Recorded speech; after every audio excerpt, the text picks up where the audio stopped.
Ahojte, viete, že kyslíkovú barokomoru môžete mať aj u seba v pohodlí a momentálne už aj v 2 krajinách, aj na Slovensku a v Španielsku.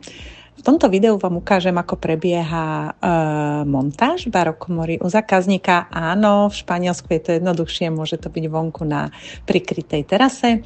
Na Slovensku zase máme troška iné podmienky. Vynesením príslušenstva, poskladaním celej konštrukcie, poskladaním všetkých ostatných častí, lyžín na spodu, prinesením prístrojov, kyslíka, kompresoru, správnym zapojením a samozrejme skúškou.